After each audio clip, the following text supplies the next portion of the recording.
안녕하세요. 복음기도신문의 오늘의 열방입니다.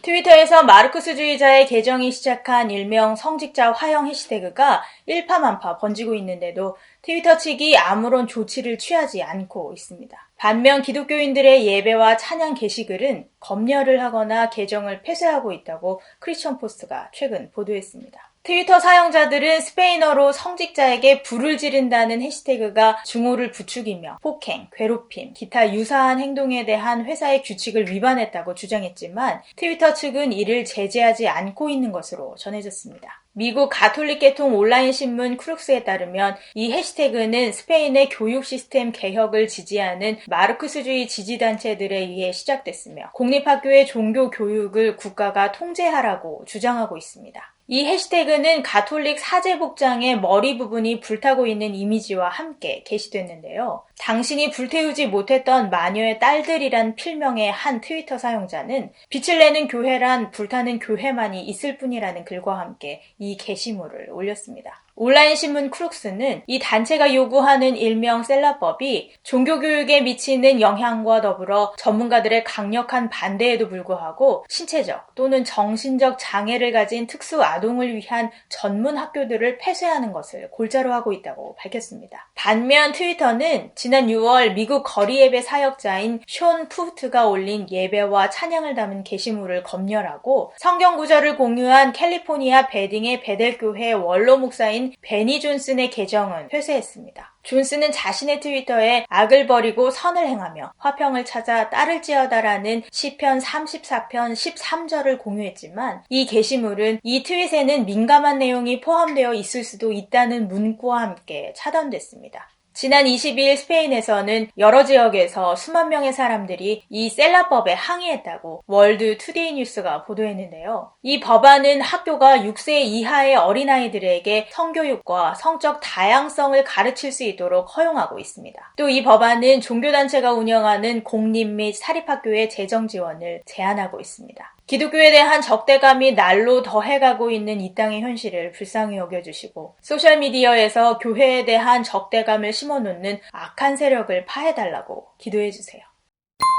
포괄적 차별금지법이 조계종 중심의 불교계가 주장했던 종교차별금지법과 맥락을 같이 하며 이것은 기독교의 대를 끊겠다는 의도를 엿볼 수 있는 법률안이라는 주장이 제기됐습니다. 지난 11월 30일 서울 프레스센터 외신기자클럽에서 열린 포괄적 차별금지법 제정, 왜 막아야만 하는가 대국민 정책 토론회에서 종교와 관련된 포괄적 차별금지법의 문제점을 주제로 발제한 신영철 위원이 이같이 주장했다 고 크리스천 투데이가 보도했습니다. 이날 신위원의 발표에 따르면 종교 항목만은 서구의 관점만이 아닌 국내의 관점에서도 볼 필요가 있다고 했는데요. 불교 조계종은 지난 2008년부터 종교차별금지법 제정을 추진해온 중요한 배후 세력이기 때문이라는 의견입니다. 2011년 서울시 학생인권조례안 제정에 조계종이 종단의 힘을 쏟아부었고 더불어 이명박 대통령에게는 증오범죄법 제정도 요구했는데 제재 대상은 당연히 기독교라는 것입니다. 그렇다면 불교계는 왜 종교평화법과 차별금지법을 제정하려고 했는지 그 의도 파악이 중요하다는 의견입니다. 불교계의 종교차별금지법안은 서구의 증오범죄법과 증오표현법의 취지를 담고 있는데요. 불교를 서구의 이슬람처럼 약자로 설정하고 철저히 보호하려 한다는 것입니다. 하지만 적지 않은 불교인이 기독교 안티단체 회원으로 활동하고 있는 것으로 알려져 이 같은 시도는 현실적인 설정이 될 수 없습니다. 또 종교차별금지법안은 불교계가 제시한 법안 제2조의 반종교적 신념의 존중이라는 내용과도 상충되며 헌법의 표현의 자유나 종교의 자유, 학문의 자유와 같은 기본권과도 충돌됩니다. 따라서 차별금지법은 기독교를 여러 갈래의 고발과 금지 위험에 노출시키며 전도에 어려움을 주는 것은 물론이고 자녀 신앙 교육까지 막아 한국 기독교의 대를 끊겠다는 의도를 엿볼 수 있는 법률안이라는 것입니다. 조계종이 요구한 종교차별금지법은 그동안 우리가 알고 생각해왔던 종교차별금지와는 다른 수준이라는 의견입니다. 이는 성적 지향과 성별 정체성 등을 담고 있는 포괄적 차별금지법의 구조를 종교차별금지법이 그대로 적용했기 때문이라는 것입니다. 따라서 포괄적 차별금지법의 종교 항목이 어떻게 어떻게 적용될 것인지가 예측 가능하고 반종교적 성격과 국민의 기본적 인권 침해 요소가 있습니다. 이 같은 이유로 현행 포괄적 차별금지법의 제정을 반대하게 되는 것입니다. 신영철 위원은 차별금지법이 기독교에 얼마나 치명적인지를 알고 이미 조계종은 12년 전부터 법 노력을 해왔는데 아직도 포괄적 차별금지법의 위험성을 부정하는 기독교 목회자, 신학자, 교인들이 있다고 안타까워했습니다. 한편 이날 발제와 관련 박성재 변호사는 포괄적 차별금지법에 종교가 차별금지 사유로 포함되면 종교단체라 하더라도 타종교를 차별하면 안 되는 기이한 현상이 발생하게 되며 종교단체, 독립학교라도 타종교인을 직원과 교수로 채용해야 하고 자기 종교로 자격을 제한하면 종교 차별이 된다고 말했습니다. 그러면서 차별금지법은 종교단체, 독립학교, 독립기업 및 신실한 종교적 신념을 가진 신앙인에 대해서까지도 종교 차별금지를 강요한다는 측면에서 종교를 탄압하는 수단이 된다고 말했습니다. 신앙의 자유를 위협하는 포괄적 차별금지법과 종교 차별금지법을 막아주시고 주님의 법을 따르지 못하게 하는 시도들 앞에서 더욱 교회가 하나님의 법을 지키며 우리 안에 살아계시는 주님을 드러내는 생명의 통로로 서게 해달라고 기도해주세요. 이상 복음기도신문의 오늘의 열방이었습니다. 감사합니다.